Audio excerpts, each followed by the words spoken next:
Assalamu alaikum wa rahmatullahi wa barakatuh. Welcome back, my brothers and sisters and viewers of Real Talk. I hope you've had a nice break.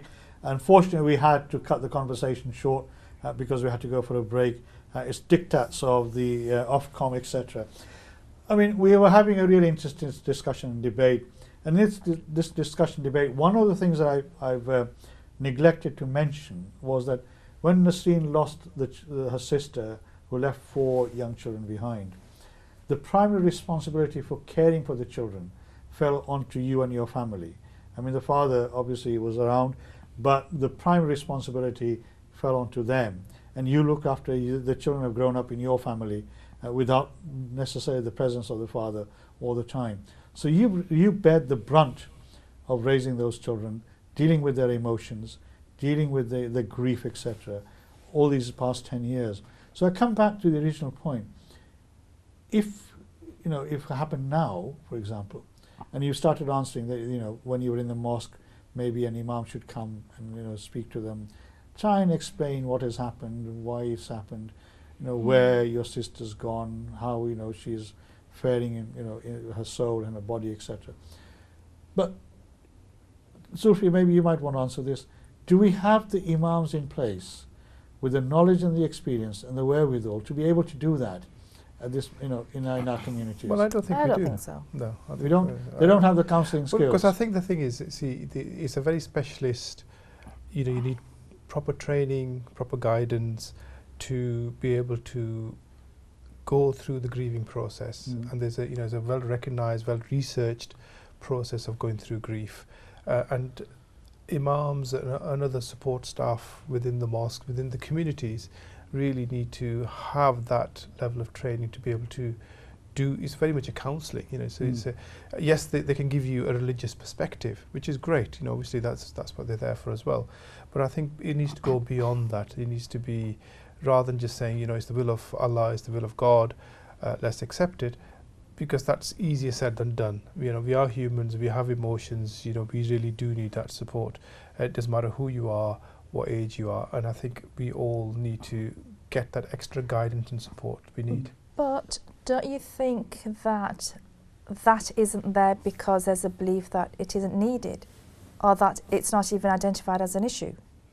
Well, I think that's the thing, because in the past, historically, I guess it was more of the community, the wider family that was what was there. But because those traditional structures are breaking away, because people's circumstances are changing, people are moving on, and I think we're not as a close-knit community as we may have been in the past.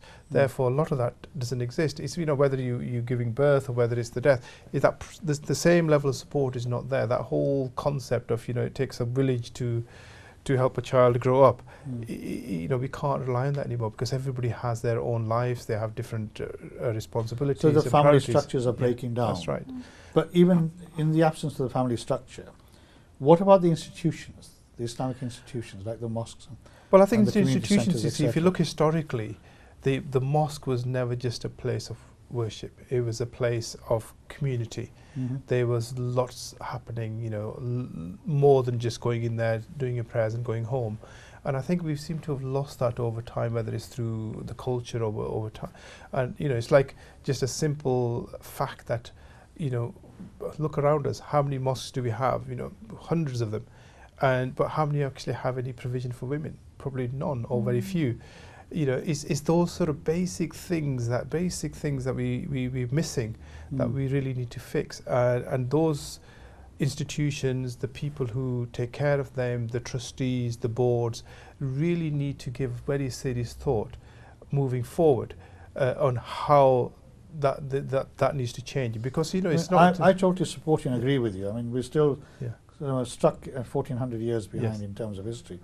But in terms of coming back to this issue about how we deal with death as an individual, as a family, I mean, obviously for people of faith, as you said, it's sometimes slightly easier to accept that. But a young child, who hasn't, the faith has not really impregnated them properly, they've not really understood that. How do they deal with it? And I mean, you've gone through this, haven't you? The question, because they've not really learned. I mean, the 4-year-old, the 5-year-old, the 9-year-old haven't really understood faith as deeply as maybe you and I might have done. So maybe you and I might accept it, Allah ni marzi, right? And you know, this is inevitable, something happens. I mean, I've lost a lot of friends who were very young, you know, and we've accepted that, you know, God's will, that was going to be happening. I mean, how do you tell a young child that as a Muslim and a practicing Muslim, a believing Muslim, that is what Allah willed and that is what has happened? I mean, how does a child understand that? A child doesn't, and sometimes a grown-up doesn't. Right. So I will go to a funeral and I will say exactly the same thing. It's God's will. But when it happened to us, yes, we understand it's God's will. We have to accept that, or try to understand it. But you can't really come to terms with that. There are still too many questions. And then there's the actual physical fact. That person is physically not there. And if that person has been there, my sister, she was my youngest sister, so she was there for 36 years.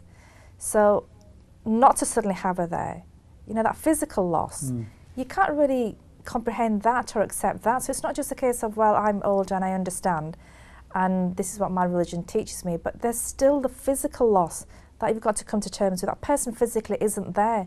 How do you deal with that? You know, how do you deal with somebody who isn't there to drop her children off at school, or if her children are injured? It's that bit that's really difficult to understand and come to terms with. So I, as an older person, understand, yes, it's God's will, even though sometimes in the past I've questioned that. Why her? Why did that have to happen? Children needed her. Why was she taken so young? That's not fair. So all these questions. So for a 2-year-old, a 5-year-old, a 9-year-old, and an 11-year-old, trying to couple together the physical loss of this person going and the religious or spiritual aspect of it, you know, you've got 2 different dimensions going on. And how do you reconcile that? And that's really, really, really difficult. The way the children did, or should I say didn't, they just kind of, first of all, didn't feel comfortable talking about it. I sometimes don't feel comfortable talking about it, because when you talk about it, people think you want sympathy. And it's not about sympathy.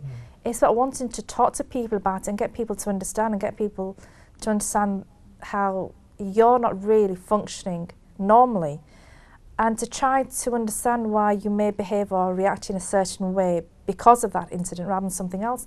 So for all the children, they just kept it inwards, didn't really speak to anyone about it, even though I would try to say her name, try to talk about memories, try to talk about different things. Thinking about it was too painful, so locked it away. Going to the cemetery is still 10 years down the line extremely hard, because that means you're looking at death, you're looking at the fact that she's gone. Going to the cemetery every single time, floods of tears. Don't want to go to the cemetery. We're supposed to go, we're supposed to pray. Children, and I find it very, very difficult to go, because that's where she is, and 10 years down the line, we don't want to acknowledge that that's where she is, that she's passed away, and we've got to deal with her death. So for lots of people, it's a case of hiding it away, trying to go on with life, pretending you're normal, pretending everything's okay, when it really isn't. And then finding out 5 years down the line, 10 years, 15, 20 years down the line, that because you've compressed these feelings for so long, that really they've eaten away at you, and you may have some other problem as a result. Do you feel that the children, you know, people are in denial that, of course, you know, and that is something, yeah. And that is why I think, you know, it is said in Islam that you must think about death at least once a day, because that is your final destination, and that is, it helps you to come to terms with death, you know, and that is something I think is quite a powerful. But it does. How do you tell a 9-year-old that? Yeah, no, I'm not talking about. But even with very difficult with 9-year-olds. Even with adults, I think, you know, we all have to find closure, and you have to go through that whole grieving process. But I think it's very difficult often as individuals to be able to find that closure on your own. So you do need. Oh yeah, I agree. That specialist helps, that specialist support, whether it's from the community, whether it's from the counselling, or whether it's the hospices or other bodies. Families. And this is what Nasreen is hoping to do next year, inshallah. I mean, you know, you're hoping to hold an event in Bradford to raise awareness about death and how you deal with it. This has been playing on my mind. That? Yes, it's been playing on my mind for the last 9.5 years, and I thought, well, it's the 10th anniversary of my sister's death next year, and we want to remember her. But apart from remembering her, I want to be able to talk about it. The children want to be able to talk about it. We want to remember her in her life and her death. And we want to be able to say to people, look, it's okay to talk about it. It's okay to feel sad. It's okay not to want to get out of bed one morning. It's okay to, to fall out of life for a few days. And these are all things that we're not allowed to talk about. We just accept this is the drill, this is what you do. You get on with life, end of story, it's all fine. But what happens when there are problems? What happens 10 years down the line? So the whole point of this dinner is to talk about this issue, which we don't talk about. Get people together who need to talk about these things. I know lots of other people who've lost parents or who've lost children. This is coming back to the sister's point. Get the agencies, the appropriate agencies together as well. To get the agencies together to support all these people, but to get people who've been in the same situation to talk to each other. Sometimes I'll tell my 13-year-old niece that she needs to speak to another girl of a similar age because she's lost her mother or her father or a sibling. Because when you talk to other people who've been through it, you feel as though somebody understands you and you're not alone. And you share those experiences and it gives you some comfort. Because at the end of the day, why we're talking to different people or trying to get support, because we need to feel some comfort, because we don't feel comfortable. We feel distressed, we feel anxiety, we're questioning, and this leads to mental health issues further down the line. And that's the whole point. How many people have you come across where you've spoken to, for example, a parent who's lost their child and since that day they've never been right? I know lots of older people who've lost children, younger children, who haven't been right since. And why haven't they been right? Why is it 30 years down the line that person is suffering from a mental health disorder? Because that support mechanism, being able to talk about it, getting some comfort from somewhere, wasn't there, and they're never able to deal with it. Yeah, and I think it's back to this whole issue about being able to speak to, getting rid of this taboo that you're not allowed to speak to somebody else. There is professional help out there. It is limited. It needs to be a lot more. It needs to be a lot more open. People need to be aware where to go for help. But I think the key thing is to be able to, put your hand up and say, look, I need help. And I think that's the first stage, and that's the, of the grieving process. Yeah, but as Nasreen says, when you're looking for help, there's nobody there. Yeah, So, this event is hopefully, as I understand it, is trying and put a structure together where you can raise the awareness of this issue around bereavement. Bereavement UK is a national charity, as Nasreen said at the beginning. The two princes, Prince Harry and Prince William, are the patrons of Bereavement UK. And the idea is to hold an event in Bradford sometime next year. Have you got a date for that event? 6th of September, the 6th 2019. of September. Okay, further details will be available. But I think the whole idea is... But I think that's great, you see, because I think that event would be wonderful to raise awareness. I think things have moved on. There is help out there, but often people don't know where to go for help. And I think, as I said to you recently, if I hadn't done my recent research around St Gemma's, which I'm a patron of, or Martin's House, or Forget Me Not, as well as some of the bereavement counselling, I probably wouldn't have known as much as I do now. But it's really, how do we make sure that the community and these organisations connect? And I think that's one of my missions in life now, to be able to connect these people up. We're coming to a close. Zulfi, Nasreen, thank you for coming. Inshallah, I'll call you back, because this is a very important subject, and there's lots of work to be done in this area. Inshallah, we'll call you back when the event is further developed. I hope, my dear viewers, that you found this evening's discussion between Nasreen Karim and Zulfi Hussain of some interest.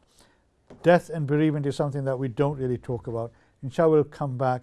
Let me know how you feel about this discussion, and we'll see you soon, inshallah, next week. In the meantime, take care. May Allah be with you, and please remember the victims of the tsunami and the earthquake in Indonesia. Thank you very much. Take care. Assalamu alaikum wa rahmatullahi wa barakatuh.